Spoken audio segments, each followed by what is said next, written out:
আমরা ঠান্ডা মাথায় ভাবি না, ঠান্ডা মাথায় ভাবতে হবে, ধৈর্যশীল হতে হবে। ইন্নামা সাবরু ইনদা সাদামাতিল উলা। বিষ্ণু বলেছেন, বিপদের প্রথম ধাক্কায় যে সবর ধারণ করতে পারে সেই তো সবুর। এজন্য বিষ্ণু দোয়া করতেন, আল্লাহুম্মা জাআলনি সাবুরা, আল্লাহ আপনি আমাকে ধৈর্যশীল বানান। ওয়া জাআলনি শাকুরা, আপনি আমার শুকরগুজার বান্দা বানান। বিশ্বনবীর যে ধৈর্যশীল, বিশ্বনবীর যে শুকরগুজার পৃথিবীর কেউ আছে? কথা বলেন। এমন তাবৎ কোনো অত্যাচার নাই যে অত্যাচার বিশ্বনবীর উপর করা হয় নাই। বিশ্বনবী মক্কার জামিনে যখন দাওয়াত দিতে লাগলেন, ওনারে পাগল বলা হতো, বলা হতো তুমি পাগল, বলা হতো মুহাম্মদ একটা কবি, বলা হতো মুহাম্মদ হচ্ছে গণক। বিশ্বনবী যখন রুকু দিতেন, সিজদায় চলে যেতেন, উটের পচা নারী ভুড়ি এনে বিশ্বনবীর কাঁধে ফেলে রাখা হতো। বিশ্বনবীর গলার মধ্যে রশি ধরে টান দেয়া হতো। কয়েকবার বিশ্বনবীর এই ঘাড়ের এই চামড়া ছিঁড়ে গিয়েছে, একবার চাদর টান দেওয়ার কারণে, আরেকবার রশি টান দেওয়ার কারণে। বিশ্বনবী কিছুই বলেন নাই, ক্ষমা করে দিয়েছেন। যেই মক্কার শত্রুরা বিশ্বনবীকে মক্কা থেকে বিতাড়িত করেছেন, এবং যেই রাতে উনি হিজরত করলেন, মাইগ্রেট করলেন, উনি কেঁদে কেঁদে বারবার মক্কার দিকে ফিরে তাকায়, আবার যায়, আবার ফিরে তাকায়, মাতৃভূমির মায়া ছাড়তে পারছেন না। আর বলছিলেন, মাক্কা তু আহাব্বুল বিলাদ ইলাইয়া, মক্কা আমার কাছে সবচেয়ে প্রিয় শহর। লাউলা উখরিজতু লামা খরাজতু মিনহা, আমার যদি বের করে না দেয়া হতো এই শহর থেকে, আমি কোনোদিন এই শহর থেকে বেরোতাম না। এত ভালোবাসতেন বিশ্বনবী মক্কাতুল মুকাররমাকে। ধৈর্যশীল ছিলেন। এত অত্যাচার অনাচারের পরে যখন মক্কা বিজয়ের ক্ষণ আসলো, এই মক্কাকে বিশ্বনবীর করতলগত করে দিল কে? ফাতে মক্কা হলো। বিশ্বনবী চাইলে পিষে পিষে প্রতিটা কাফের মুশরিককে শেষ করে দিতে পারতেন, ঠিক কিনা? কিন্তু বিশ্বনবী বললেন, লা তাসরিবা আলাইকুমুল ইয়াউম ইযহাবু আনতুমুত তুলাকা, কোনো রিভেঞ্জ চলবে না আজকে, কোনো প্রতিশোধ নাই। একেবারে বড় যুদ্ধাপরাধী যারা, মারাত্মক যারা অফেন্স করেছে, তাদেরকে শাস্তির আওতায় আনা হবে, বাকি সবাইকে আমি ক্ষমা করে দিলাম। In the long history of the world, there is no instance of magnanimity and forgiveness which was showed by our beloved Prophet Muhammad when all of his enemies laid under his feet and he forgave them one and all. পৃথিবীর ইতিহাসে এরকম নজির কোথাও পাওয়া যায় না, যাকে এত অত্যাচার করে বিতাড়িত করা হয়েছে, নির্বাসন দেয়া হয়েছে, হিজরতে বাধ্য করা হয়েছে। তিনি যখন ওই শহরকে আবার বিজয় করলেন, কাউকে আঘাত করলেন না, আগুন জ্বালিয়ে শহরটাকে জ্বালিয়ে দিলেন না, ওদের বংশকে নির্বংশ করলেন না, বরং মুচকি হেসে উনি বললেন, যাও ক্ষমা করে দিলাম। কি ধৈর্যশীল ছিলেন। আবার দোয়াও করতেন, আল্লাহুম্মা জাআলনি সাবুরা, আল্লাহ আপনি আমার ধৈর্য বাড়ায় দেন। ওয়া জাআলনি শাকুরা, আপনি আমার শুকরগুজার বানান। ওয়া জাআলনি ফি আইনি সাগীরা, আল্লাহ আমার চোখে আপনি আমারে ছোট বানান। ওয়া ফি আয়ুনিন নাসি কাবীরা, আল্লাহ মানুষের চোখে আপনি আমারে বড় বানান। কি মানুষ ছিল, নিজের চোখে নিজে ছোট থাকতে চাইতেন। আমরা নিজের চোখে নিজের বড় মনে করি, এরকম ডাকাইত আছে না নাই? নিজেরাই নিজে মনে করে কত বড় সাহেব, লাট সাহেব। মান তাওয়াদা তারাফা, এটা হচ্ছে সুন্নাতুল্লাহি ফিল আরদ। মান তাওয়াদা তারাফা, যে নিচে নেমে থাকতে চায় আল্লাহ ওরা টেনে উপরে উঠা, আর যে খালি উঠতে চায়, হিংসা করে অহংকার করে উপরে ঠেলতে চায়, ওরা নিচে নামায় দেয় কে? সাইয়েদনা আদমকে আল্লাহ বললেন, আদম সাল্লিমা আলা উলাইকা নাফার লাম্মা খালাকাল্লাহু আদম ওয়া কানা তুলহু 60 যিরাআন। নিচে নেমে গেলে যে উপরে ওঠে, আর উপরে উঠতে চাইলে যে নিচে নামে। উদাহরণ দেখেন, আদম আলাইহিস সালামকে তৈরির পর আল্লাহ বললেন, আদম সাল্লিমা আলা উলাইকা নাফার, এই ফেরেশতাদের সালাম দাও। কি দাও? দাও, সালাম দাও। কোনো প্রশ্ন নাই, আল্লাহ সালাম দিব কেন? ফেরেশতারা আমারে দিব না কেন? আমি আগে দিব কেন? কথা আছে কোনো? যেই সালাম দিলেন, সালাম দেওয়ার সাথে সাথে ওনার মর্যাদা বাড়িয়ে দিল কে? এত মর্যাদা বাড়ালেন যে নূরের ফেরেশতারা মাটির আদমকে সেজদা দিতে বাধ্য হয়েছে। চিৎকার করে বলেন, ঠিক কিনা? তুমি মাটির আদমকে প্রথম সৃষ্টি করিয়া ঘোষণা করিয়া দিলে শ্রেষ্ঠ বলিয়া, তাই তো নূরের ফেরেশতা করে আদমকে সেজদা, সবার চেয়ে সম্মান দিলে মাটির আদমকে। আল্লাহু আল্লাহু পড়েন, আল্লাহু আল্লাহু তুমি জাল্লে জালালুহু, শেষ করা তো যায় না গে তোমার গুণগান। আল্লাহু আল্লাহু, সুবহানাল্লাহ পড়েন। কি সম্মান আল্লাহ বাড়াই দিলেন। আল্লাহ বললেন, আদম আজকে থেকে তুমি আশরাফুল মাখলুকা, তুমি খলিফাতুল্লাহ ফিল আরদ, তুমি পৃথিবীতে আমার খলিফা, ভাইস জেরেন্ট অফ আল্লাহ, আল্লাহর খলিফা, আল্লাহর আহকামগুলো পালনের জন্য ভাইস জেরেন্ট। চুরি করলে হাত কেটে দাও, কার আইন? এই কাজ আদম তুমি দুনিয়াতে যেয়ে করবা। জিনা করলে ডেথ পেনাল্টি, হেড অফ, শিরোচ্ছেদ করে দাও, কার আইন? খলিফা হিসেবে মানুষ এসে করবে। মানুষকে আল্লাহ আশরাফুল মাখলুকাত বানিয়ে দিলে, নিচু হয়েছে বড় বানিয়ে দিলেন। আর শয়তানের অবস্থা কি? শয়তানকে আল্লাহ বললেন সেজদা দে আদমকে। শয়তান যুক্তি দাঁড় করিয়েছে, খালাকতাহু মিন তিন, খালাকতানি মিন নার ওয়া খালাকতাহু মিন তিন। আল্লাহ আপনি আমারে বানাইছেন আগুন দিয়া, কি দিয়া? আগুনের ধর্ম উপরের দিকে ওঠে আর মাটির ধর্ম সে নিচে পড়ে থাকে, আমি কেন সেজদা দেব?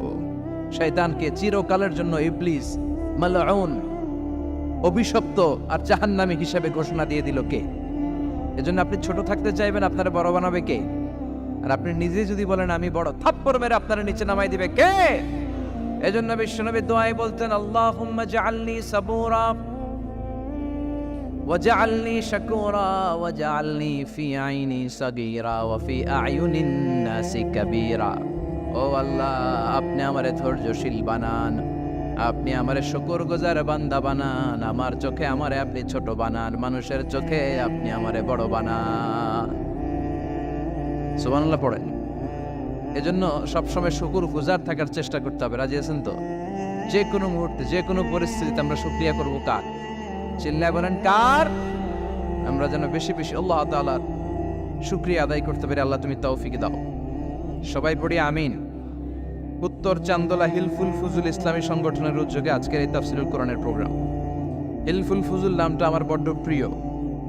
বিশ্বনবী যখন 15 কিংবা 20 বয়স, কোনো বর্ণনায় এসেছে 15, কোনো বর্ণনায় 20, তখন তিনি একটা ছাত্র সংগঠন করেছিলেন, ইয়াং স্টারদের একটা অর্গানাইজেশন করেছিলেন। ওটার নাম তিনি দিয়েছিলেন হালাফুল ফুদুল। হালাফুল ফুদুল, ওইটারই আমরা বাংলায় কি বলি? হিলফুল ফুজুল। হালাফ মানে শপথ, oath, we take an oath in the name of Allah. আল্লাহর নামে শপথ নেয়ারে বলে হালাফ। আর ফাদিলা, ফাদলুন, এগুলোর প্লুরাল হচ্ছে ফুদুল। ফুদুল মানে ভালো কাজ। ভালো ভালো কাজের উপর বিশ্বনবী যুবকদেরকে একত্রিত করলেন যে মক্কা শহরে কোনো টেন্ডারবাজি চলবে না, কোনো চাঁদাবাজি চলবে না, দুর্বলের উপর সবলের অত্যাচার চলবে না, জালিমের জুলুম চলবে না, হত্যা চলবে না, ধর্ষণ চলবে না, রাহাজানি চলবে না। মক্কা শহরটারে শান্তির শহর বানাতে হবে। যুবকরা এই দায়িত্ব কাঁধে নিয়েছে। কারা? মুরব্বীরা না, যুবকরা। যুবকদের আছে প্রাণ ঢালা উচ্ছ্বাস, অনেক শক্তি। এজন্য যুবকদেরকে ভালো কাজে আসতে হবে। যুবকরা চাইলে এ দেশের চেহারা পাল্টে দিতে পারে। এদেশে যুবক ভোটার আছে কয়জন জানেন? নতুন করে যুবক ভোটার হয়েছে 2 কোটি। কয় কোটি? 2 কোটি না? Can you imagine that? কল্পনা করতে পারেন? They can change Bangladesh. They can change the face of Bangladesh. তারা 56,000 বর্গ মাইলের এই বাংলাদেশের চেহারা পাল্টে দিতে পারে। তাদের অনেক শক্তি। এই জন্য যুবকদের এই শক্তি কাজে লাগাতে হবে। ফেন্সি ডিল, গাঁজা, ইয়াবা, হিন্দি সিনেমা, এগুলোর পিছনে দৌড়ানো যাবে, পর্নোগ্রাফির পিছনে ছোটা যাবে। যুবক বয়সে ভয় করতে হবে কারে? চিল্লায় বলেন কাকে? আল্লাহ আমার যুবক ভাইদেরকে তুমি তৌফিক দাও।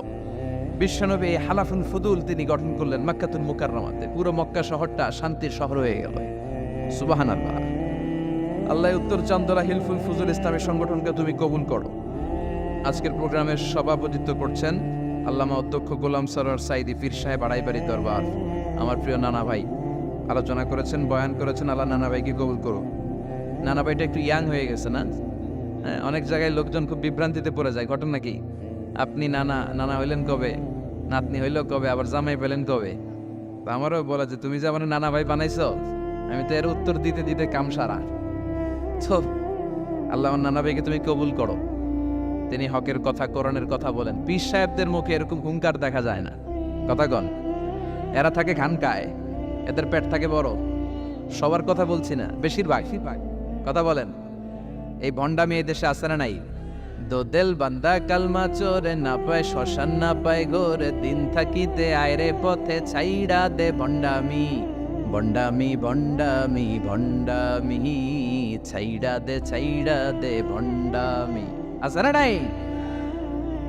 নামাজ কালাম পড়ে না, ইবলিশ শয়তানের নানা। আছে না? নামাজ নাই, রোজা নাই, নাচানাচি, নাচ গান, গোসল করে না, সারা বছরে করে একবার, ওই গোসলের পানি মুরিদরা খেয়ে ফেলায়। আছে না নাই? নামাজ রোজা করে না, ইবলিশ শয়তানের নানা, ধর্মের একখান খুঁটি ধইরা কয়দিন করবা হয়রানি। ভণ্ডামি ভণ্ডামি ভণ্ডামি, ছাইড়া দে ভণ্ডামি, ঠিক কি না?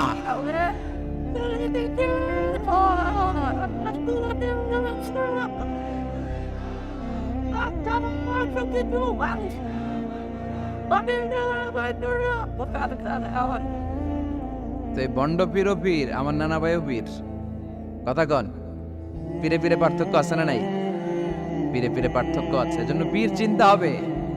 এদেশে এই পাক ভারতে ইসলাম প্রচারে ওলিয়া উলিয়াদের, পীর মাশায়েখদের অবদানের কোনো শেষ নাই, কিন্তু চিন্তা হবে, কষ্টি পাথর দিয়ে যাচাই করে নিতে হবে।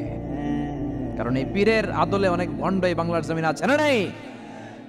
এই ভণ্ডদের সাথে আমাদের কোনো সম্পর্ক নাই। ওনার দরবারে আলোচনা হয়, সাইয়্যিদ কামালউদ্দিন জাফরি সাহেব যায়, আমরা যাই, দেশ বরেণ্য ওলামায়ে কেরামরা যায়, যারা হকের কথা বলে, যারা কোরআন সুন্নাহর আলোকে বলে, কোনো ভণ্ডামি নাই। যাবেন, প্রতি বছর যাবেন। এরপর ওই যে কেরাত সম্মেলন হবে না এবার 17 ফেব্রুয়ারি, আমার প্রোগ্রাম যশোর। আমাকে অনেক বলেছিল থাকতে পারলে আমিও কোরআন নিয়ে কিছু কথা বলে আসতে পারতাম, শুনে আসতে পারতাম কারীদের তেলাওয়াত। যাবেন আপনারা, দাওয়াত করে দিলাম। আল্লাহ আজকের সভাপতিকে তুমি কবুল করো।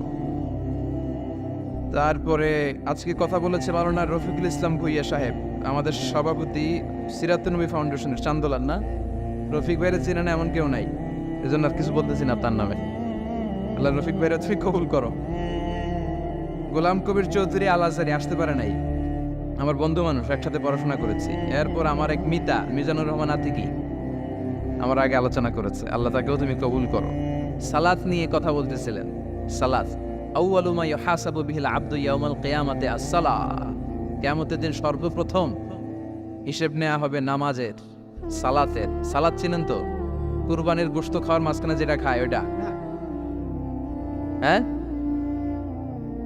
এটারে বাংলায় আমরা নামাজ বলি। কি বলি? নামাজ।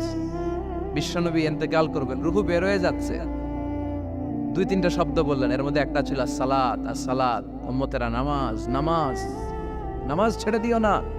ওমা মালাকাত ঈমানুকুম। মানুষ ইন্তেকালের আগে শ্বাস বের হয়ে যাচ্ছে, রূহ চলে যাচ্ছে, ওই মুহূর্তে কি জরুরি কথা বলে নাকি ফালতু কথা বলে?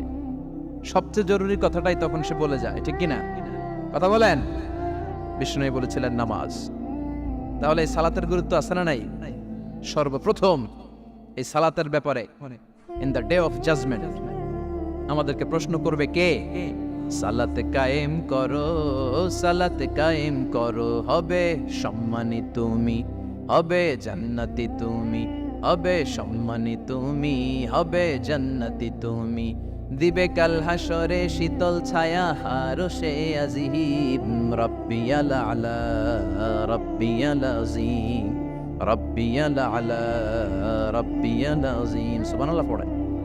এজন্য নামাজ, নামাজ, এই নামাজ যাতে মিস হয়ে না যায়। সব মিস হতে পারে, নামাজ মিস হতে পারে না। আল্লাহ তুমি বুঝার তৌফিক দান করো। সাইয়েদনা মুসা আলাইহিস সালাম অত্যন্ত রাগী ছিলেন। উনি একবার এক থাপ্পড় মেরে ফেরাউনের বাবুর্চিকে দুনিয়া থেকে বিদায় করে দিয়েছেন। আরেকবার আরেক থাপ্পড় মেরে সাইয়েদনা মালাকুল মাউতের চোখ বন্ধ করে দিয়েছিলেন। উনি রেগে গেলে ওনার মাথার চুলগুলো ওনার টুপি ভেদ করে উপরের দিকে এরকম খাড়া হয়ে দাঁড়িয়ে যেত। মাঝে মাঝে এরকম শক্ত লোকের দরকার আছে না নাই? কয়েকটা ক্যারেক্টার আছে, যেমন সাইয়েদনা ওমরে ফারুক, সাইয়েদনা মুসা আলাইহিস সালাম, ওনাদের মুখের চেয়ে লাঠি চলতো বেশি। মাঝে মাঝে লাঠি চালানোর দরকার আছে না নাই? আদবের লাঠি সবসময় মাচায় তুলে রাখলে চলবে না। ওমরে ফারুকের এমন হাইবাত ছিল, বিষ্ণুনবীর স্ত্রীরাও ওমরে ফারুককে ভয় পেত, মুনাফিকরা ওমরে ফারুককে ভয় পেত, এমনকি শয়তানও ওমরে ফারুককে ভয় পেত। বিষ্ণু বলতেন, ইয়া ওমর মা সালাকা শাইতানু সালিকান ফাজ্জান ইল্লা সালাকা ফাজ্জান গায়রা ফাজ্জি। ওমর, শয়তান যদি তোমারে কোনো রাস্তা দিয়ে হাঁটতে দেখে, শয়তান ওই রাস্তা রেখে দিয়ে অন্য রাস্তা দিয়ে হাঁটে। সুবহানাল্লাহ। রাস্তে বলেন, প্রভু তুমি বলেছ রাসূল দেবে না, বলনি দেবে না ওমর, বলনি দেবে না হামজা তারি, খালিদ বিজয়ী সমর, ওরে প্রভু তুমি বলেছ রাসূল দেবে না, বলনি দেবে না ওমর, বলনি দেবে না হামজা তারিক, খালিদ বিজয়ী সমর, প্রভু তুমি বলেছ রাসূল দেবে না। আল্লাহু আকবার পড়েন। কি ওমরে ফারুক, মুনাফিকরা ভয় পাইতো, বিশ্বনবীর স্ত্রীরা ওনারা দেখে ভয় পেতেন, শয়তানও ভয় পেত। ওমরে ফারুকের অভ্যাস ছিল মুখের আগে লাঠি চলতো বেশি। সুবহানাল্লাহ পড়েন। আমরা যারা ইমাম সাহেব তারা একামত হলে কেবলামুখী হয়ে দাঁড়ায় থাকি না? একামত চলতেছে, ইমাম সাহেব কোন দিকে দাঁড়ায় থাকে? কেবলামুখী। ওমরে ফারুক মুসল্লিদের দিকে হয়ে দাঁড়ায় থাকতেন, আর হাতে থাকতো একটা লাঠি। কি থাকতো? কাতারকে বাঁকা করতেন, পিঠায় সোজা করে দিতেন, এই সোজা করো, ইস্তাউ আকিমু সুফুফাকুম ওয়া'তাদিলু। এই ছিলেন ওমর। এজন্য বিশ্বনবী বলতেন আশাদ্দুহুম ফি আমরিল্লাহি ওমর, আল্লাহর দ্বীনকে আল্লাহর জমিনে বাস্তবায়নের জন্য সবচেয়ে কঠোর সাহাবী হচ্ছে ওমর। সবাই আবু বকরের মতো হলে চলবে। আরহামু উম্মতি আলা উম্মতি আবু বকর, আমার উম্মতের মধ্যে সবচেয়ে রহম দিলের সাহাবী হচ্ছেন আবু বকর। সাইয়েদনা আবু বকরের দিলটা, হৃদয়টা এত নরম ছিল, উনি যখন নামাজে দাঁড়াতেন উনি কান্নার কারণে তেলাওয়াতের আওয়াজ পিছনে মুসল্লিরা শুনতে পেত না। রজুলুন আসিফ, কোমল হৃদয়ের মানুষ, এত ভদ্র হৃদয়ের মানুষ, এত প্রিয় ছিলেন আল্লাহ তাআলার কাছে। বিশ্বনবী মেরাজ থেকে যখন আসলেন, এসে ঘটনা বর্ণনা শুরু করলেন, আমি মক্কা থেকে ফিলিস্তিন গিয়েছি, ফিলিস্তিন থেকে দূর পাহাড়ে উঠেছি, সেখান থেকে 7 আকাশ পাড়ি দিয়ে আল্লাহর আরশে গিয়েছি, জান্নাত জাহান্নাম দেখেছি, আবার ফজরের আগে ফিরে এসেছি। আবু জাহেল, উতবা, সাইবা, ওয়ালিদ ইবনে মুগিরা জানতে, ওরা কয় এতদিনে একটা পাইছি, একটা ইস্যু পাইছি, এই ইস্যু দিয়া মুহাম্মাদের বিরুদ্ধে যত বদনাম রটানো যায় আমরা রটাবো। সর্বপ্রথম যে ধরছে বিশ্বনবীর সাহাবী আবু বকরকে, যে বলে আবু বকর দেখো তোমার বন্ধু এতদিন যা বলতো মেনে নিতাম, আজকে সে কি বলে, সে তো পুরো পাগল হয়ে গিয়েছে। নাউজুবিল্লাহ পড়েন। যেখানে মক্কা থেকে ফিলিস্তিন যেতে লাগে 15 দিন, ফিরে আসতে লাগে 15 দিন, যেতে আর আসতে লাগে 1 মাস, সে নাকি মাঝরাতে উঠে বাইতুল মুকাদ্দাস গিয়েছে, নবীদের নিয়ে ইমামতি করেছে নামাজের, আরো সে গিয়েছে, জান্নাত জাহান্নাম দেখেছে, আবার নাকি ফজরের আগেই চলে এসেছে। এটা কেমন পাগলামির কথা বলো তো? সাইয়েদনা আবু বকর বললেন আমার রাসূল কি আসলেই এই কথা বলেছে? আবু জাহেল, উতবা, সাইবা বলে হ্যাঁ, তোমার নবী, তোমার মুহাম্মদ এই কথাই বলেছে। সাইয়েদনা আবু বকর বলেন বিশ্বনবী যদি এটা বলে থাকেন তাহলে বিশ্বনবী সত্য বলেছে। আমার নবী বলে থাকলে সত্য বলেছে, তিনি মিথ্যা বলতে পারে? as-sadiq al-amin, সত্যবাদী, the trust over the personality, সবচেয়ে বিশ্বাসী মানুষ, তিনি কখনো মিথ্যা বলতে পারে? বিশ্বনবী বললেন আবু বকর আনতা লাস্তা আবু বকর ফাকাত, তুমি আজকে থেকে শুধু আবু বকর নও, আজকে থেকে মিনাল ইয়াউম আনতা আবু বকর as-সিদ্দিক, তুমি আজকে থেকে সত্যবাদী আবু বকর। সেদিন থেকে তিনি as-সিদ্দিক উপাধি পেয়েছেন। সিদ্দিক মানে যিনি সত্য গ্রহণে, সত্য প্রকাশে, সত্যের ব্যাপারে আপসহীন। সুবহানাল্লাহ পড়েন। কিন্তু সাইয়েদনা আবু বকর ছিলেন কোমল হৃদয়ের অধিকারী, তার বিপরীতে সাইয়েদনা ওমরে ফারুক ছিলেন শক্ত হৃদয়ের অধিকারী। এজন্য দুইটারই দরকার আছে, তাইলেই ব্যালেন্স হয়। সবাই নরম হইলেও চলবে না, আবার সবাই গরম হইলেও চলবে না, ঠিক কি না? দুইটার মাঝামাঝি থাকার দরকার আছে না নাই? এজন্য মারামারি করতে পারবেন, কিন্তু এটা করতে হবে ইসলামের পক্ষে। কথা বলেন। আল্লাহ বলে ফাদরিবু ফাওকাল আনাক, গারের উপরে মারো, ফাদরিবু মিনহুম কুল্লা বানান, আর গিরায় গিরায় মারো। কোথায় মারতে হবে? গারের উপরে আর গিরায় গিরায়। তবে এটা নিজেদের মধ্যে এই মারামারি করলে চলবে না। ইসলামকে প্রতিষ্ঠা করার জন্য, কালেমার বাণীকে সুউচ্চ করার জন্য যদি মারামারিরও প্রয়োজন হয়, আমরা মারামারি করতে রাজি আছি না? কোনো একদিন এ দেশের আকাশে কালিমার পতাকা উড়বে, সেদিন সবাই খোদাই বিধান পে দুঃখ বেদনা ভুলবে। কোনো একদিন এ দেশের আকাশে কালিমার পতাকা উড়বে, সেদিন সবাই খোদাই বিধান পে দুঃখ বেদনা ভুলবে, ঠিক কিনা? এটা আমাদের স্বপ্ন। আমরা কালিমাকে বিজয়ের আসনে দেখতে চাই। আর মুমিনকে বিজয় দান করে কে? চিল্লায় বলেন কে? আল্লাহ বলেন ওয়ালা তাহিনু ওয়ালা তাহজানু ওয়া আনতুমুল আ'লাউনা ইন কুনতুম মুমিনিন। চিন্তিত হয়ো না, দুশ্চিন্তা করো না, বিজয় তোমাদের হবেই যদি তোমরা মুমিন হও। তবে ঈমানটা হতে হবে পাক্কা ঈমান। কথা বলেন? এজন্য মারামারি করলেও এটা ইসলামের পক্ষে মারামারি করতে হবে, ইসলামের পক্ষে থাকলেই লাভ। কারণ ইসলামকে যে বিজয় দেয়া হবে এটার ঘোষণা দিয়েছে কে? ওরা চায় মুখের ফুৎকারে ইসলামের বাতিকে নিভিয়ে দিতে। আল্লাহ বলে কিয়ামত পর্যন্ত আমি ইসলামের বাতিকে জ্বালিয়ে রাখবো। Up to the day of judgement ইসলামের আলো জ্বলতেই থাকবে, কেউ এটাকে থামাতে পারবে? দেখেন তা তিনি আজীবন ধরে ক্ষমতার চেয়ারে আসেন, তার ক্ষমতার চেয়ার কেউ কেড়ে নিতে পারবে না। কথা বলেন? কথা কয় নাকি? বিএনপির ক্ষমতার চেয়ার কেড়ে নেয় আওয়ামী লীগ, আওয়ামী লীগের ক্ষমতার চেয়ার কেড়ে নেয় বিএনপি। এগুলো আমরা দেখছি না? এখন অবশ্য লম্বা সময় ধরে বাংলাদেশ আওয়ামী লীগ ক্ষমতার চেয়ারে আছে। হয়তো কোনো কারণে আওয়ামী লীগের পর আবার নতুন কোনো দল ক্ষমতায় আসতে পারে কি পারে না।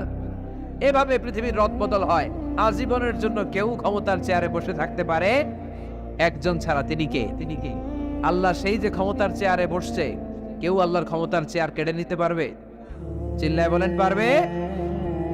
এই পৃথিবীতে যারা ক্ষমতায় আসে তাদের কারো ক্ষমতার মেয়াদ 5 বছর। এই যে বাংলাদেশ আওয়ামী লীগ নতুন করে ক্ষমতায় এলো, মেয়াদ কয় বছর? কথা বলেন? 5 বছর। কোন কোন দেশে 10 বছর। আল্লাহ যে ক্ষমতার চেয়ারে বসছে, আল্লাহর ক্ষমতার মেয়াদ কয় বছর? 20 বছর। কি কয়? হ্যাঁ, 50, 100 বছর। কয় বছর? আজীবন মেয়াদ। সুবহানাল্লাহ কইবেন না? হুয়াল আউয়ালু ওয়াল আখিরু ওয়াল যাহিরু ওয়াল বাতিন ওয়া হুয়া বিকুল্লি শাইইন আলীম। আল্লাহ বলে আমি প্রথম, আমি শেষ, আমি গোপন, আমি প্রকাশ্য। আমি চিরকালের জন্য ক্ষমতার চেয়ারে বসেছি, কোনোদিন এই চেয়ার আমি ছাড়বো না। ঠিক কি না? উনি আজীবন ক্ষমতার মালিক। উনি শুরু থেকে আছেন, শেষ পর্যন্ত থাকবেন। সুবহানাল্লাহ পড়ে। আমার কথা কি বোঝা যাচ্ছে? বুঝতে পারতেছেন? পৃথিবীর অনেক দেশে আবার ডেমোক্রেটিক সিস্টেমে ভোটে জিতে ক্ষমতায় আসতে হয়। যেমন আমাদের দেশ ডেমোক্রেটিক কান্ট্রি, ভোট যার বেশি ক্ষমতা তার বেশি, ভোট পেয়ে ক্ষমতায় আসে। তো আল্লাহ তো ভোটে জিতে মনে হয় ক্ষমতায় আসছিল না, ভোট ছাড়া আসছে, কারচুপি করে আসছে আল্লাহ। হ্যাঁ, অনেক দেশে রাজতন্ত্র, মোনার্কি সিস্টেম, রাজার পোলা রাজা। আল্লাহর বাবা ছিল রাজা, এজন্য আল্লাহও রাজা। কথা বলেন? আল্লাহ বলেন আপনি ভোটে জিতে আমার ক্ষমতার চেয়ারে বসা লাগে নাই। আমার বাবা নাই, আমার ছেলে নাই, আমার কেউ নাই, আমি একাই সব ক্ষমতার মালিক। আমি চিরকালের জন্য এই ক্ষমতার চেয়ারে বসা। চিরকাল, আজীবন তিনি ক্ষমতার চেয়ারে থাকবেন। আবার অনেক সময় দেখা যায় ক্ষমতায় যেতে হলে অন্যান্য পার্টির সাথে কোয়ালিশনে যেতে হয়, শরিক বানাতে হয়। আল্লাহর ক্ষমতায় তো শরিক আছে না? আছে। আল্লাহ বলেন ওয়ালাম ইয়াকুল্লাহু শারীকুন ফিল মুলক। আমার ক্ষমতায় কোনো পার্টনার নাই, কোনো শরিক নাই। তোদের মতো আমি কারোর সাথে জোট করি নাই। জোট ছাড়া, শরিক ছাড়া, কোয়ালিশন ছাড়া আমি ক্ষমতার চেয়ারে বসা। আজীবন আমার ক্ষমতার নেওয়া, কেউ আমার ক্ষমতার চেয়ার থেকে নামাতে পারবে না। পৃথিবীর অনেক দেশের এরকম নমুনা আমরা জানি। আন্দোলন করে সরকারকে ক্ষমতার চেয়ার থেকে নামানো হয়, আছে না নাই? গণ অভ্যুত্থান করে চেয়ার উল্টে দেওয়া হয়, মিলিটারি কু হয়, ক্ষমতার চেয়ারে আর থাকা যায় না। তো আমরাও যদি সবাই মিলে একটা আন্দোলনে নামি, তাহলে আল্লাহর ক্ষমতা শেষ। কি বলেন? আমরা 700 কোটি মানুষ, আমাদের সাথে পারবে আল্লাহ? 700 কোটি মানুষ আন্দোলন করলেও আল্লাহরে নামাতে পারবে না? বুঝে শুনে উত্তর দিয়ে। 700 কোটি কিন্তু পারবে? পারবে? আচ্ছা, জিন জাতিরা যদি বলে, জিনেরা তো আমাদের চেয়ে পাওয়ারফুল, তারা যদি বলে ও মানব জাতি আমরাও তোদের সাথে আছি, আল্লাহরে মানি না। মানুষ জিন ভাই ভাই, আল্লাহর আর রক্ষা নাই। তাহলে আল্লাহর ক্ষমতা শেষ? তাও না, কি বলে, এগুলো বলে কি? আচ্ছা, ফেরেশতারাও যদি বলে যে আমরাও আল্লাহর আর মানছি না, আমরা জিনেরা মানুষেরা 3 দলীয় জোট, 3 দলীয় জোট হলেও পারবে না। আল্লাহ বলে গোটা বিশ্বের সবাই মিলে যদি আমার বিরুদ্ধে আন্দোলনে লেগে যাস, আমার ক্ষমতার 1 ইঞ্চিও কমাতে পারবি না। এজন্য রব্বুল আলামিন বলেন, তাবারাকাল্লাযী বিয়াদিহিল মুলকু ওয়া হুয়া আলা কুল্লি শাইইন কাদির। সুবহান সেই সত্তা যার হাতে ক্ষমতা, ক্ষমতা কার হাতে? ওয়া হুয়া আলা কুল্লি শাইইন কাদির, তিনি সব বিষয়ের উপর ক্ষমতাবান। তিনি কে?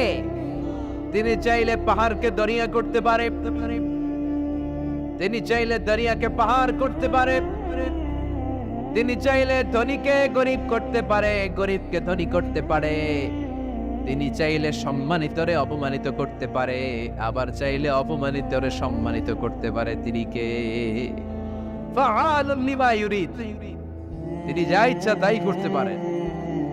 তার কাছ থেকে জবাবদিহিতা করার কেউ নাই, তিনি সবার কাছে জবাবদিহি চায়। চিল্লায় কোন ঠিক কিনা? সে আল্লাহ বললেন, সুবহান সত্তা যার হাতে ক্ষমতা, তিনি সব বিষয়ের উপর ক্ষমতাবান। এজন্য আমাদের মনে রাখতে হবে আমাদের কোনো ক্ষমতা নাই, ক্ষমতার মালিককে। আর কোনদিন বাগেরহাটের ভাইয়েরা জনগণ সকল ক্ষমতার উৎস, এই কথা বলবেন? মনে থাকবে? তাহলে আওয়াজ করে বলেন তো, সকল ক্ষমতার উৎস কে? সবকিছু করতে পারে কে? সব ক্ষমতার মালিক আল্লাহ। অনেক কথা আল্লাহ 30 আয়াতে বললেন, কয়টা বলবো? কিছু দূর যে আল্লাহ বলা শুরু করলেন, ওয়ালাকাদ যায়্যানাস সামাআদ দুনিয়া বিমাসাবিহা ওয়া জাআলনাহা রুজুমাল লিশ-শায়াতিন। সুবহানাল্লাহ পড়েন। আল্লাহ বললেন, আমি নিকটবর্তী আকাশটারে তারা দিয়ে, আলো দিয়ে, মোমবাতি দিয়ে আলোকিত করেছি। I have beautified the closer skies with light and candles. আমি তারা দিয়ে নিচের আকাশটাকে সুশোভিত করেছি। তারা দিয়ে আমাদের আকাশটারে, মহাশূন্যটারে সুশোভিত করেছে কে? তারা চেনেন? চেনেন না? খালি আকাশের দিকে রাতে তাকালে কি দেখা যায়? তারা। রাতের বেলা তারার মেলা। এখন তো লাইটিং ফাইটিং এর যুগ, তারা চেনা যায় না। আগের লোকেরা তারা না দেখে কিছু করতে পারতো না। আগের মুরব্বীরা তারা দেখলেই বুঝতো কয়টা বাজে, ঘড়ি লাগতো না। আগের নাবিকেরা তারা দেখে তারা রাত কয়টা বাজে নির্ধারণ করে ফেলতো। সুবহানাল্লাহ পড়েন। কত ধরনের তারা আছে। শুক তারা নাম শুনছেন? ধ্রুব তারা শুনেছেন? সপ্তর্ষি মণ্ডল একটা আছে, অনেকে তারা চেনে না। কোটি কোটি কোটি কোটি 7টা তারা একসাথে দেখবেন, এটার বলে সপ্তর্ষি মণ্ডল। আল্লাহ বলে, এই তারা দিয়ে আমি আকাশটারে সুশোভিত করেছি। এই তারাগুলো কিন্তু প্রথম আকাশে না, এই তারাগুলো প্রথম আকাশের মহাশূন্যে অবস্থিত। আমরা খালি চোখে যা দেখি এটা আকাশ নয়, এটা মহাশূন্য। এটা কি? বাগেরহাটের ভাইরা উত্তর করেন, এটা কি? এই মহাশূন্যের অনেক অনেক অনেক অনেক অনেক উপরে আকাশ। ওই আকাশ যে কত উপরে, এটা নাসার বিজ্ঞানীরাও জানে না। শুরুতে আমরা দেখতে পাই প্রথম আকাশের মহাশূন্য, এর অনেক উপরে প্রথম আকাশ। তারপরে শুরু হয় দ্বিতীয় আকাশের মহাশূন্য, তার অনেক উপরে দ্বিতীয় আকাশ, তারপরে তৃতীয় আকাশের মহাশূন্য, তারপরে তৃতীয় আকাশ। এভাবে একটার চেয়ে আরেকটা বড়, একটার চেয়ে আরেকটা বড়। দ্বিতীয় আকাশের তুলনায় প্রথম আকাশটা কত ছোট শুনতে চান? আপনার হাতের আংটিটা যদি আপনি সাহারা মরুভূমিতে ছুঁড়ে ফেলে দেন, পৃথিবীর সবচেয়ে বড় মরুভূমির নাম কি জানেন? সাহারা মরুভূমি। সাহারা মরুভূমিতে আপনার হাতের আংটি ছুঁড়ে ফেলে দিলে পুরো মরুভূমির তুলনায় আপনার হাতের আংটি যত ছোট, আল্লাহর দ্বিতীয় আকাশের তুলনায় আল্লাহর প্রথম আকাশটা ঠিক তত ছোট, একটার চেয়ে একটা বড়। তারপর আমরা নিজের বড় বড় করে দাবি করি। এই যে আজকের প্যান্ডেলে এত মানুষের সমারোহ হয়েছে, তাকালে মনে হয় না যে কত বিশাল জায়গা? কথা বলেন, বিশাল মনে হয় না? বিল জঙ্গল, এইটারে যদি এত বড় মনে হয়, তাহলে বিল জঙ্গলটা কত বড়? হ্যাঁ, আরো। এইটার চেয়ে নিশ্চয়ই বাগেরহাট বড়। কথা কয় না? বাগেরহাটের চেয়ে নিশ্চয়ই পুরো বাংলাদেশটা বড়। বাগেরহাট বলে 64 জেলার এক জেলা, 64টা জেলা মিলে সুজলা সুফলা আমাদের এই বাংলাদেশ। বাংলাদেশ হচ্ছে পৃথিবীর সবচাইতে বড় দেশ। হ্যাঁ, এরা দেখি আমার সব কথার সাথে খালি দ্বিমত করে। বাংলাদেশ সবচেয়ে বড় দেশ না? কত ছোট জানেন? মানচিত্রে বাংলাদেশ লেখার জায়গাটাও আমরা পাই না।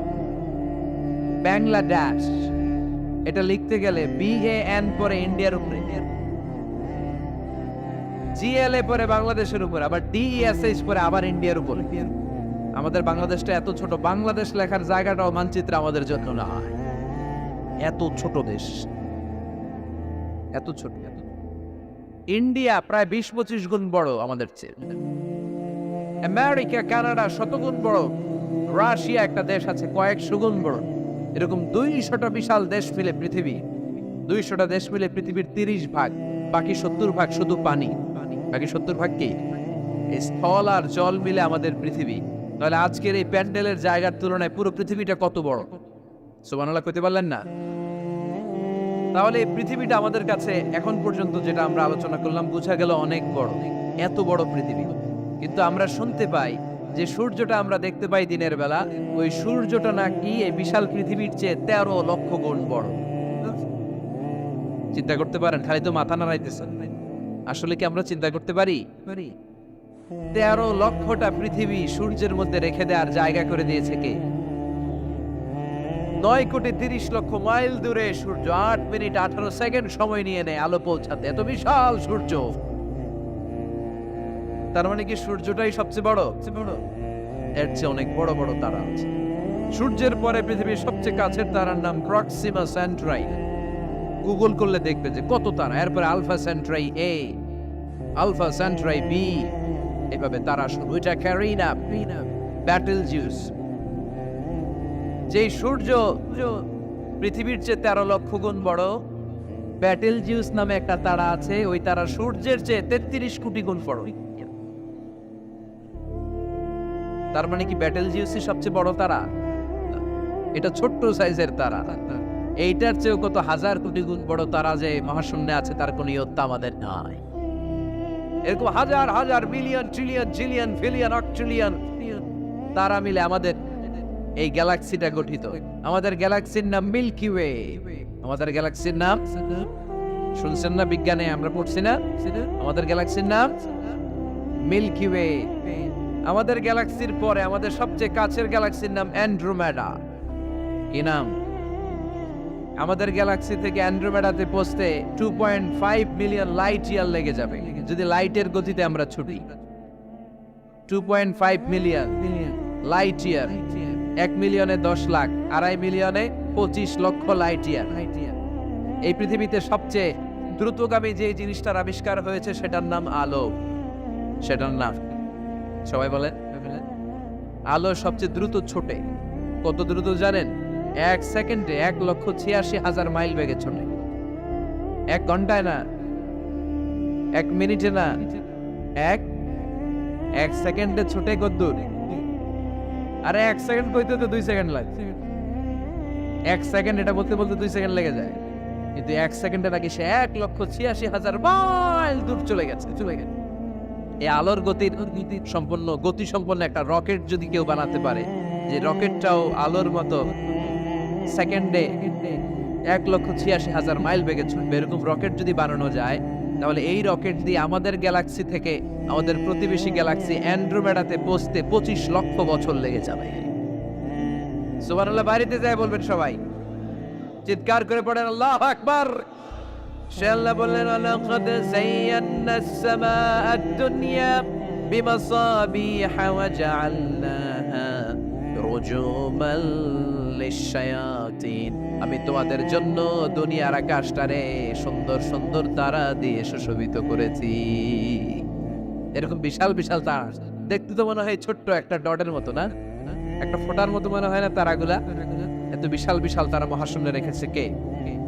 চিল্লায় বলেন কে? এরপরে এই সূরার মাঝে মাঝে এসে আল্লাহ বললেন, হুয়াল্লাযী جعل لكم الأرض ذلولا فامشوا في مناكبها وكلوا من رزقه وإليه النشور আল্লাহ বলে আমারে তোরা চিনিস না, চিনে নে, আমি হলাম এমন সত্তা, আমি তোমাদের জন্য জমিনটারে সমতল বানিয়ে দিয়েছি, তাই যেখানে মন চায় তোমরা সুন্দর করে হেঁটে হেঁটে যেতে পারো। তার মানে এই নয় যেখানে খুশি সেখানে যাবা, শেষকালে আমার দিকে ফিরে আসতে হবে, ঠিক কি না? মিনহা خلقناكم وفيها نعيدكم ومنها نخرجكم تارة أخرى মাটি থেকে বানালাম, মাটির কবরে পাঠালাম, আবার মাটির কবর থেকে আমাদেরকে উঠায়া দিবে কে? আল্লাহ বললেন যালুলান, আমি জমিনকে বানিয়েছি সমতল। আরেক আয়াতে বললেন ওয়াল্লাযী জাআলা লাকুমুল আরদা ফিরাশা, আমি জমিনকে বানিয়েছি বিছানা। সমান সমান না হলে আজকের প্যান্ডেলে এত সুন্দর করে আপনারা বসতে পারতেন? কথা বলেন না। প্যান্ডেলের এদিকে উঁচা, এদিকে নিচা, এদিকে খাড়া, এদিকে তেড়া, এদিকে গর্ত, এদিকে ভাঙ্গা, এরকম হইলে আজকে প্যান্ডেলটা সমান হইতো? এই সমান করে দিছে কে?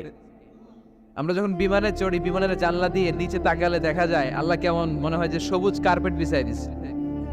সুবহানাল্লাহ করতে পারলেন না? আবার আল্লাহ বলে সবুজ কার্পেট দেখে মনে করো না যে তোমরা বেঁচে গেলা, এই সবুজ কার্পেটের ভেতরে আগুন আছে না নাই? আমরা যে পৃথিবীর উপরে লাঙ্গল দিয়ে হাল চাষ করি, গাছ লাগাই, হেঁটে চলি, এই মাটিটার নিচে আগুন আছে। কি আছে? বিশ্বাস হয় নাকি আজগুবি কথা লাগে? রূপ কথা মনে হয় না? এই পৃথিবীর মাঝখানে আছে আগুন, জ্বলন্ত আগুন। আল্লাহ কোরআনে কসম কেটেছেন ওয়াল বাহরিল মাসজুদ, ফুটন্ত টকবগে সাগরের পানির কসম। আমেরিকান নেভাল একাডেমির সায়েন্টিস্টরা তারা হিসাব মিলাতে পারে না, সাগরের পানি দেখি ঠান্ডা, কিন্তু আল্লাহ কয় ফুটন্ত টকবগে সাগরের পানির কসম। এই গরম আল্লাহ পাইলো কই? তারা ভাবলো নিশ্চয়ই ভিতরে গরম আছে, নাইলে গরম আসলো কোত্থেকে? দেখি তো কোরআনের কথা সত্য কিনা। তারা সব সময় কৌতূহলী, এই কৌতূহলই তাদেরকে মহাবিশ্বের সুপার পাওয়ারের আসনে আসীন করেছে। আমাদের কোনো কৌতূহল নাই, আমগো আছে ফতুয়াবাজি। কথা কন, আমি তবলিগ, বাকি সব কাফের। আমি জামাত ইসলাম, বাকি সব মুনাফিক। আমি আহলে হাদিস, বাকি সব ঈমান হারাম। কথা কন, এই গুতাগুতি আছে না নাই? ফতুয়াবাজি আছে না নাই? একজনের পিছনে আরেকজন আছে না নাই? কি কারণে যে ফতুয়াবাজি করে, গীবত করে লেগে থাকে আল্লাহই জানে। এরা কি বুঝে এগুলো করে আল্লাহই জানে। খালি ফতুয়াবাজি, খালি গীবত, কেউ কারো ভালোটা দেখতে পারে না। একজন দাওয়াতি কাজ করতেছে, হকের কথা বুঝাচ্ছে, হাজার হাজার মানুষ তার স্পষ্ট ভাষা আর সহজ সাবলীল ব্যাখ্যার কারণে ইসলামের সৌন্দর্য খুঁজে পেয়েছে, কিন্তু তারেও ঠ্যাং ধরে নিচে নামাতে চায়। এটা বাংলাদেশ, এমন দেশটি কোথাও খুঁজে পাবে না কো তুমি। আহা, খালি ফতুয়াবাজি। একজন বলছিল বাংলাদেশের জাতীয় খেলা হাডুডু কেন? আরেকজন কয়ের কারণ বাংলাদেশে কেউ কারো ভালোটা সহ্য করতে পারে না। একটা উপরে উঠতে ছেলে সাইড ডায় ধরে ঠ্যাং ধরে টেনে নামায়। হাডুডু খেলা দেখছেন? একটা সামনে গেলে সবাইকে কাবাডি কাবাডি কাবাডি কাবাডি করে ঠ্যাং ধরে, খালি বাগেরহাটে কাবাডি নাই মনে হয়, দেখছেন কিরকম খেলে? একজন সামনে গেলে সবাই ঠ্যাং ধরে নিচে নামে। এটা এই দেশের জাতীয় খেলা। এদেশে কেউ ভালো পথে হাঁটতে চাইলে, উপরে উঠতে চাইলে, কল্যাণের পথে আগাতে চাইলে তার বিরোধী শক্তিরা ওর ঠ্যাং ধরে নিচে নামাবে। কেউ কারো ভালোটা সহ্য করতে পারে? আর ফতুয়াবাজি, তুই কাফের, তুই মুনাফিক, তুই মুশরিক, তোর দাদা কাফের, তোর শ্বশুর কাফের, তোর বেয়াই কাফের। ওই কাফের বেয়াই মারা গেলে ওরে যেখানে কবর দেয়া হবে, ওই কবরের উপরে যে ঘাস উঠবে, ওই ঘাস যে গরু খাবে, ওই গরুর যে দুধ খাবে, ও কাফের। কথা কন, খালি ফতুয়াবাজি। এই ফতুয়াবাজি থেকে আল্লাহ তুমি আমাদেরকে বাঁচাও। আমরা যেন হৃদয়টা প্রশস্ত করে একে অপরকে মুসলিম ভাই মনে করে বুকে টানতে পারে। আমরা খালি পিছাই, সর।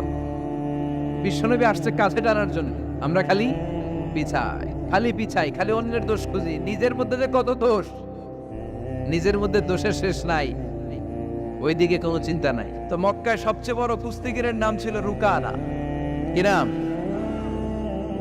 সাহাবারা বিশ্বনবীকে কখনো রুকানার কাছে যেতে দিত না।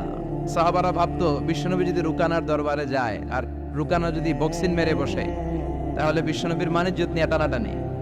কিন্তু বিশ্বনবী তো শুধু সিলেক্টেড কিছু পার্সোনালিটিদের জন্য নবী হয়ে আসেননি। ওমা আরসালনাকা ইল্লা রাহমাতাল লিল আলামিন। I have sent you as a mercy for the whole world, for the entire universe. ও নবী, আমি আপনাকে গোটা বিশ্বের জন্য রহমত আর বরকত করে পাঠিয়েছি। তো বিশ্বনবী একদিন ফজরের সালাত শেষে লুকিয়ে লুকিয়ে মক্কার সবচেয়ে বড় বক্সার ছিলেন তো বিশ্বনবী তো as a mercy for the entire universe, গোটা বিশ্বের জন্য রহমত, তিনি মক্কার সবচেয়ে বড় বক্সার রুকানার কাছে চলে গেল। যে বলল, রুকানা আসলিম তাসলাম, ইসলাম মানো শান্তিতে থাকবা, দুনিয়ায়ও থাকবা আখিরাতেও থাকবা, সুবহানাল্লাহ পড়েন। রুকানা বলে, না আব্দুল্লাহর বেটা মোহাম্মদ, আমি তো কালিমা পড়বো না, যদি বক্সিং খেলে আমারে হারায় দিতে পারো তাইলে কালিমা পড়ো। বিশ্বনবী বললেন, আমি তো বক্সিং খেলি না রে বাপ। রুকানা বলল, তাহলে আমিও কালিমা পড়ি না। বিশ্বনবী রাজি হলেন অবশেষে। ভাবলেন, আমি বক্সিং খেললে একজন যদি জাহান্নাম থেকে জান্নাতি হয়, বক্সিং খেললে সমস্যা কই? কি রহমতের নবী, কি অ্যাটিটিউড, কি পজিটিভনেস, কি প্রোঅ্যাক্টিভনেস, অলওয়েজ প্রোঅ্যাক্টিভ, সব সময় ইতিবাচক চিন্তা করতে হবে। নেতিবাচক চিন্তা কারে বলে বিশ্বনবী জানতোই না, সুবহানাল্লাহ পড়েন। বিশ্বনবী রাজি হলেন, এবার বক্সিং খেলার পালা। রুকানা হাফ প্যান্ট পরে গায়ের মধ্যে জাইতুনের তেল মেখে এভাবে লাফাচ্ছে। আপনারা রেসলিং খেলা দেখছেন? তেল মেখে পজিশন নেয় মারার জন্য প্রতিপক্ষকে। তো বিশ্বনবী তার পজিশন নেয় না, বিশ্বনবী দাঁড়িয়ে আছেন। রুকানা বলল, মোহাম্মদ, আমি লাফাচ্ছি, তুমি লাফাও না কেন? তুমিও লাফাও। বিশ্বনবী বললেন, না আমি লাফাই না, কারণ আমি সেলাইবিহীন লুঙ্গি পরি। সেলাই ছাড়া লুঙ্গি পরে যদি কেউ লাফায়, বাতাসে সতর খুলে যাওয়ার সম্ভাবনা আছে না নাই? কি লাজুক নবী ছিলেন, কেউ বিশ্বনবীর লজ্জাস্থান জীবনেও দেখে নাই। হালিমাতুস সাদিয়ার বাড়িতে যখন বিশ্বনবী থাকতেন, হালিমাতুস সাদিয়া 5 বছর এই কুরাইশি মুহাম্মদ ছেলেটাকে লালন পালন করেছে। হালিমাতুস সাদিয়া বললে, এই 5 বছরের ব্যবধানে কোনোদিন কুরাইশি মুহাম্মদরে কাঁদতে দেখি নাই। ক্ষুধা পেলেও ছেলেটা কাঁদতো না, ব্যথা পেলেও কাঁদতো না, শুধু লজ্জাস্থানের জায়গা থেকে কাপড়টা সরে গেলে শিশু মুহাম্মদ চিৎকার দিয়ে উঠত। এবার মারামারির পালা। রুকানা বলে, মোহাম্মদ তুমি মারো। বিশ্বনবী বললেন, তুই মার, কারণ আমি মারলে ওই মায়ের হজম করার ক্ষমতা তোর নাই। বিশ্বনবীর এক হাতে জান্নাতে 40 জনের শক্তি ঢুকায় দিছে কে? তো বিশ্বনবী মাইট দিলে এটাও হজম করতে পারবে? কথা কন, পারবে না। এখন রুকানাও মারে না, বিশ্বনবীও মারে না, খেলাও শুরু হয় না। বিশ্বনবীও মারে না, রুকানাও মারে না, খেলাও শুরু হয় না। এখন রুকানা বলে, মোহাম্মদ তুমি মারো। বিশ্বনবী মারে নাই, কিন্তু বিশ্বনবী ওনার ডান হাত মোবারক, কি নরম হাত, সফটার দেন সিল্ক, সিল্কের চেয়ে নরম ছিল। ওয়াকানা কাফুহু আবিয়াদু মিনাদ দিবাজ, সফটার দেন সিল্ক, রেশমের কাপড়ের চেয়েও বিশ্বনবীর হাতের তালু সফট ছিল। এই হাতটা দিয়ে বিশ্বনবী রুকানার ডান কাঁধে এভাবে টাচ করলেন, মারে নাই, খালি বলছে, রুকানা এত লাফাস কেন? টাচ করার সাথে সাথে রুকানা বেহুশ হয়ে জমিনে পড়ে যায়। সবাই তো অবাক, ঘটনা কি, কি মিরাকেল, কি অলৌকিকত্ব। পানি ঢেলে রুকানারে হুশ ফিরানো হয়েছে। সবাই বলে, রুকানা তুই তো অনেক বড় পালোয়ান, আব্দুল্লাহর বেটা মোহাম্মদ ঘুষিও দিল না, লাথিও মারলো না, বেহুশ হইলি কেন? রুকানা বলে, আরে তোরা তো দেখোস নাই, তোরা দেখেছিস মোহাম্মদ হাত দিয়ে ধরেছে, আমার মনে হয়েছে বিশাল পাহাড় এসে কাঁধে চেপেছে। এজন্য ইসলামের অ্যাটিটিউড হচ্ছে ডিফেন্সিভ, আগে মারে না। আল্লাহ বলেন, ওয়ারাব্বাকা ফাকাব্বির, glorify the name of your lord, তোমার প্রভুর নামের বড়ত্বের ঘোষণা দাও। আসলে আমরা আল্লাহর নামের বড়ত্বের ঘোষণা দেই। আমরা ভাগাভাগি করে 3টা তাকবীর পড়ব। প্রথম তাকবীর পড়বেন যারা বিবাহিত আছেন তারা, দ্বিতীয় তাকবীর অবিবাহিত যারা তারা, তৃতীয় তাকবীর সবাই মিলে। রাগ করতেছেন? বিবাহিত কারা কারা আসছেন দেখি তো? মাশাআল্লাহ, আমিও আছি আপনাদের দলে, মশির ভাইও আছে ইনশাআল্লাহ। হাত নামান। অবিবাহিত কারা কারা আসছে দেখি, এই 1 হাত করে তোল। সংখ্যা বাড়ানোর জন্য 2 হাত তুলতেছে। মাশাআল্লাহ, এরাও কম না, স্টেজেও আছে 2-1 জন। আল্লাহ এদেরকে তাড়াতাড়ি ডবল বানায় দাও। চিন্তা নাই, দেশে আমাদের বোনদের, নারীদের সংখ্যা যেভাবে বাড়তেছে, কপালে 2-3টা করেও জুড়তে পারে। যদিও এদেশে প্র্যাকটিসটা এভাবে হয় নাই, কিন্তু এটা কিন্তু সুন্নাহ। এটা কি সুন্নাহ? তো আমরা প্রথমে তাকবীর পড়ব যারা বিবাহিত আসছি তারা, এরপরে তাকবীর পড়ব যারা অবিবাহিত আসছি তারা, এরপরে সবাই মিলে। তো আমি লিল্লাহি তাকবীর বললে আপনারা শুরুতে যারা বিবাহিত ভাইয়েরা আছেন তারা তাকবীর পড়বেন। এটার উদ্দেশ্য হচ্ছে আপনাদেরকে একটু প্রাণবন্ত করে তোলা, আপনাদের ঝিমুনি আসলে, জড়তা আসলে, কাপুরুষতা এগুলো ছেড়ে ফেলে দিয়ে যাতে কোরআন শোনার জন্য আমরা রেডি হয়ে যাই। শুরুতে বিবাহিত ভাইরা রেডি তো? কাদের পারফরমেন্স কেমন হয় আজকে দেখব। শুরুতে বিবাহিতদের পারফরমেন্স, আমি লিল্লাহি তাকবীর বললে আল্লাহু আকবার বলা যাবে? শুরুতে আমার বিবাহিত ভাইরা পড়েন লিল্লাহি তাকবীর। মাশাআল্লাহ মাশাআল্লাহ তাবারাকাল্লাহ। এবার অবিবাহিতদের পালা। সিঙ্গেল যারা তোমরা রেডি? ওরা কাশি দিয়ে গলা ঠিক করে নিতেছে। অবিবাহিতরা রেডি তো? বিবাহিতদের হারায় দেওয়া যাবে? এবার তোমরা তাকবীর দাও, লিল্লাহি তাকবীর। ওরে আল্লাহ, দেখাই দিছে একেবারে। মাশাআল্লাহ তাবারাকাল্লাহ। এবার সবাই মিলে 3টা তাকবীর পড়বো, পারা যাবে মুসলমান? লিল্লাহি তাকবীর, লিল্লাহি তাকবীর, লিল্লাহি তাকবীর। আল্লাহ আমাদের তাকবীরগুলো তুমি কবুল করো। তখন তারাও বাধ্য হয়ে পড়ে আল্লাহু আকবার। তাহলে বোঝা গেল আমাদের কোনো ক্ষমতা টমতা কিচ্ছু নাই, আসল ক্ষমতার মালিক একজন। চিল্লায় বলেন তিনি কে? সে আল্লাহ বললেন তাবারাকাল্লাযী বিয়াদিহিল মুলকু ওয়া হুয়া আলা কুল্লি শাইইন কাদির। সুমহান সেই সত্তা যার হাতে ক্ষমতা, ক্ষমতা কার হাতে?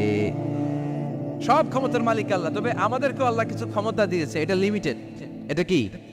যেমন এই যে মাননীয় প্রধানমন্ত্রী ওনার দল নিয়ে, বাংলাদেশ আওয়ামী লীগ নিয়ে যে ক্ষমতায় আসেন, কয় বছরের মেয়াদে? কোন দেশে ক্ষমতায় আসে 10 বছরের মেয়াদে, আছে না নাই? আল্লাহ আসছে কয় বছরের মেয়াদে? 30 বছর, 40 বছর। আল্লাহর ক্ষমতার মেয়াদ 100 বছর। এরপরে রিনিউ করা লাগবে এটা। কথা বলেন।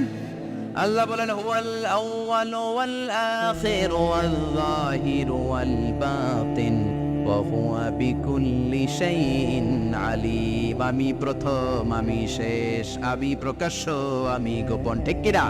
প্রথমে আল্লাহ আল্লাহ, শেষেও আল্লাহ আল্লাহ, আকাশে আল্লাহ আল্লাহ, জমিনে আল্লাহ আল্লাহ। সবাই পড়েন, প্রথমে আল্লাহ আল্লাহ, শেষেও আল্লাহ আল্লাহ, আকাশে আল্লাহ আল্লাহ, জমিনে আল্লাহ আল্লাহ। নিখিল জাহান গায়ে গুণগান, তার নামে গায় আমরাও গাহি তাআলা। হামদে বারি তাআলা, হামদে বারি তাআলা, হামদে বারি তাআলা। সুবহানাল্লাহ পড়েন। আল্লাহ বলে আমার ক্ষমতা তোদের মতো 5 বছরের মেয়াদে না, 10 বছরের মেয়াদে না, 20 বছর 30 বছরের মেয়াদে না। আমি চিরকালের জন্য ক্ষমতার চেয়ারে বসা। চিরকালীন মেয়াদ, সৃষ্টির সূচনার আগ থেকে তিনি আছেন, অনাদিকাল পর্যন্ত তিনি থাকবেন। তার ক্ষমতার মেয়াদ আনলিমিটেড মেয়াদ। চিৎকার করে বলেন ঠিক কিনা? আবার পৃথিবীর অনেক দেশে দেখবেন ডেমোক্রেটিক সিস্টেমে, আমাদের দেশেও তো গণতান্ত্রিক সিস্টেমে ভোটাভুটির মধ্য দিয়ে ক্ষমতায় আসে না। যাদেরকে ভোট দেওয়া হয় বেশি তারা ক্ষমতায় চলে যায়। আল্লাহ তো ভোটে আসছে ক্ষমতায়। কথা কন তো কেমনে আসছে? কারচুপি করে। কথা বলেন। আল্লাহ ভোটে আসা লাগে নাই, কেউ তাকে ভোট দেওয়া লাগে না। আবার অনেক দেশে আছে মোনার্কি সিস্টেম, রাজতন্ত্র, রাজার পোলা রাজা। আল্লাহর বাপ ছিল রাজা, এই জন্য আল্লাহ রাজা। কথা বলেন না, আল্লাহ রাজতন্ত্রের সিস্টেমও আসে নাই। আবার অনেক দেশে আছে ডিকটেটরশিপ, একবার ক্ষমতা পাইলে মাগার চেয়ার ছাড়ে না। আছে না নাই? 20 বছর 30 বছর চলতেই থাকে, আছে না নাই? আল্লাহ কি এই সিস্টেমে আসছে? আল্লাহর ক্ষমতার সাথে পৃথিবীর কারো ক্ষমতার কোনো মিল নাই। চিৎকার করে বলেন ঠিক কি না? আবার অনেক দেশে কোয়ালিশন করে ক্ষমতায় যেতে হয়, জোট করে। জোটের রাজনীতি এদেশেও আছে না নাই? 4 দলীয় জোট, 10 দলীয় জোট, 14 দলীয়, 18 দলীয়, 20 দলীয়, মহাদলীয়, মহাজোট, সামনে হবে মহাজোট। কথা ঠিক কিনা বলেন? তো আল্লাহ কিরকম জোট করে আসা লাগছে? কথা বলেন। তার মানে আল্লাহর ক্ষমতা আমাদের ক্ষমতা এক নয়। আবার পৃথিবীর অনেক দেশে গণ অভ্যুত্থানের মাধ্যমে অনেককে ক্ষমতা থেকে নামানো হয়, ঠিক কিনা? গণ অভ্যুত্থান হয় না, সেনাবাহিনীরা কু করে না, মিলিটারি কু করে ক্ষমতা থেকে নামায়। তো আমরাও যদি আল্লাহর বিরুদ্ধে একটা আন্দোলন করি, আল্লাহ তো নেমে যাবে, নামানো যাবে না? আচ্ছা আমরা পারলাম না, জিনেরা যদি আমাদের সাথে যোগ দেয়, মানুষ জিন ভাই ভাই, আল্লাহর রক্ষা নাই। কথা বলেন, তাও পারা যাবে না। ফেরেশতারাও যদি কয় আমরাও মানি না, তাইলে তো শেষ আল্লাহর গদি। আল্লাহ বলে গোটা বিশ্বের সবাই মিলে যদি আমার বিরুদ্ধে আন্দোলনে নেমে যাস, আমার ক্ষমতার বিরুদ্ধে যদি মিছিল দেয়া শুরু করে দিস, আমার ক্ষমতার 1 ইঞ্চিও কমাতে পারবি না। সুবহানাল্লাহ বলেন। এজন্য আল্লাহ বললেন তাবারাকাল্লাযী বিয়াদিহিল মুলকু ওয়া হুয়া আলা কুল্লি শাইইন কাদির। সুমহান সেই সত্তা যার হাতে ক্ষমতা, ক্ষমতা কার হাতে। আবার দেখবেন পৃথিবীর অনেক দেশের রাজা সিস্টেম, যেখানে বয়সের ভাড়া যখন নুজ্জ হয়ে যায়, 80-90 বছর বয়স হয়ে যায়, স্বেচ্ছায় ক্ষমতা ছেড়ে দেয়, ছেড়ে দিয়ে রিটায়ারমেন্টে যায়। কথা কন, শোনেন নাই মনে হয়, আছে না নাই? অনেক রাজা স্বেচ্ছায় ক্ষমতা ছেড়ে দিয়ে রিটায়ারমেন্টে যায়, বয়সের ভারে নুজ্জ।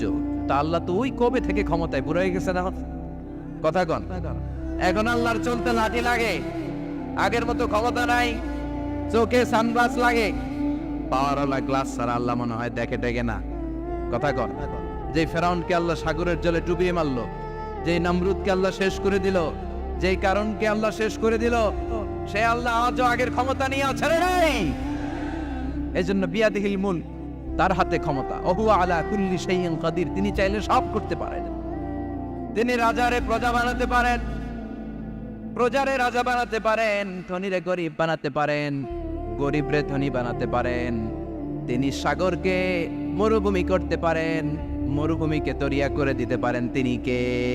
ওয়া হুয়া আলা কুল্লি শাইইন কাদির, তিনি যেটা চান সেটাই করতে পারেন। চিল্লায় বলেন ঠিক কি না?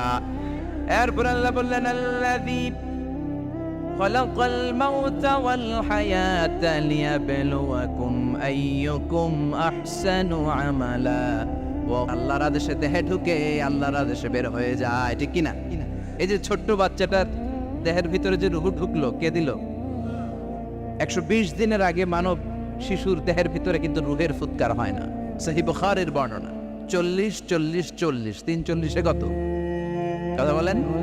প্রথম 40-এ থাকে নুতফা, তারপরের 40-এ হয় আলাকা, তারপরের 40-এ হয় মুদগা, sperm drop, blood clot, and then the little flesh. ছোট্ট নাপাক পানি ছিলাম, শুক্রাণু ছিলাম আমরা। কি ছিলাম? শুক্রও ছিলাম না, শুক্রাণু, শুক্রের অণু। 1 ফোঁটা শুক্রের মধ্যে 20 কোটি অণু থাকে, ওই 20 কোটির একটা ছিলাম আমি আর আপনি। সুবহানাল্লাহ, বাড়িতে গিয়ে বললেন। ডিম্ব আমরা ছিলাম না, আমরা ছিলাম ডিম্বাণু। ডিম্বের এই ডিম্বাণু আর শুক্রাণু দুইটা মিলে আল্লাহ আমাদেরকে বানায় ফেললেন জাইগট, সেখান থেকে এমব্রয়ো, তারপরে আস্তে আস্তে ইনিশিয়াল স্টেজগুলো শেষে একটার পর একটা স্টেজ পার করে তিনি আমাদেরকে বানালেন আলাকা, সেখান থেকে মুদগা। আমাদের দেহের ভেতরে তিনি স্কেলিটন ভরে দিলেন, কঙ্কাল, মাথার স্কাল দিলেন, খুলে দিলেন, নাক কান গলা দিলেন, আমার রেসপিরেটরি সিস্টেম চালু করে দিলেন। কত ছোট ছিলাম আমি, ক্ষুদ্র ছিলাম আমি। ফালইয়ানযুরিল ইনসানু মিম্মা খুলিকা মিম্মাইন দাফিক। মানুষের উচিত তার সৃষ্টি প্রক্রিয়ার দিকে নজর করে তাকানো। বাবার পিঠ থেকে সবেগে নির্গত হওয়া পানি দিয়ে মায়ের পেটে তোমারে ঢুকায় দিল কে? নাপাক পানি থেকে ছোট্ট ব্যাঙ্গাচির মতো ছিলাম, জোকের মতো মায়ের জরায়ুর দেয়ালে লেগেছিলাম। সেখান থেকে বড় করতে করতে আমার রেসপিরেটরি সিস্টেম, আমার এয়ারিং সিস্টেম, আমার সব সিস্টেমগুলো তিনি আমার দেহের ভিতরে সেট করে দিল। চিল্লায় কোন সুবহানাল্লাহ। 120 দিনের সার্টেন পিরিয়ড শেষে তিনি দেহের ভিতরে রূহের ফুৎকার দিলেন। দেয়া মাত্রই আমার রুহুতে ধপ ধপ ধপ শুরু হয়ে গেছে। ওই যে ধপ ধপ শুরু হয়েছে, আজও থামে নাই। এই ধপ ধপ থামলে বাঁচবেন, দম ফুরাইলে আমরা ঠুস হয়ে যাবো, ঠিক কিনা? হায় রে মানুষ রঙিন ফানুষ, দম ফুরাইলে তবু তো ভাই কারোরই নাই একটুখানি। হায় রে মানুষ রঙিন ফানুষ, রঙিন ফানুষ, হায় রে মানুষ। সুবহানাল্লাহ বলেন। সে আল্লাহ বললেন, গোলাম, জীবন আর মরণের মাঝখানে আমি তৈরি করেছি রুহু। পৃথিবীর বিজ্ঞানীরা সব বানাতে পারে, কম্পিউটার বানাতে পারে, প্লেন বানাতে পারে, হেলিকপ্টার বানাতে পারে, রকেট বানাতে পারে, কিন্তু গোটা বিশ্বের সব বিজ্ঞানীরা মিলে কি রুহু বানাতে পারে নাকি? কথা বলেন। গত বছর সোফিয়া নামে একটা রোবট আসছিল না? কথা কন। ওটা মাথা উঁচু করে নিচু করে কথা বলতে চায়, মানুষের মতো হতে চায়। আসলে কি মানুষ? ওটার মধ্যে কি রুহু আছে? রুহু বানাইতে পারবে কেউ? এই রুহু নিয়ে যে কত গবেষণা, মুমূর্ষ রোগীদের উপর গবেষণা চালিয়েছে অনেক। বুলেট প্রুফ গ্লাসের ভিতরে মুমূর্ষ রোগীকে রেখে রেখে তারা চেক করতে চেয়েছে আমেরিকান বিজ্ঞানীরা যে রুহু কোন দিক দিয়ে বেরোয়। তারা ওজন করে দেখে মানুষ মরে গেলে কোনো লাশের ওজন বেড়ে যায়, কোনো লাশের ওজন কমে যায়। যেটাতে কমে গেছে 2 কেজি কমে যায়, তার অবাক। কিরা আগে ছিল 80 কেজি, এখন হচ্ছে 78 কেজি, তার মানে 2 কেজি না, এটাই রুহু। এটাই কি? এটা হচ্ছে গবেষণার ধাপ।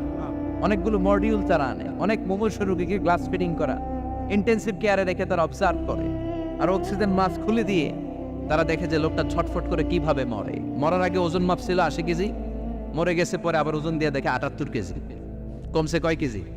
বিজ্ঞানে কয় পাইছে। সবাই কয় কি পাইছে? কয় রুহু।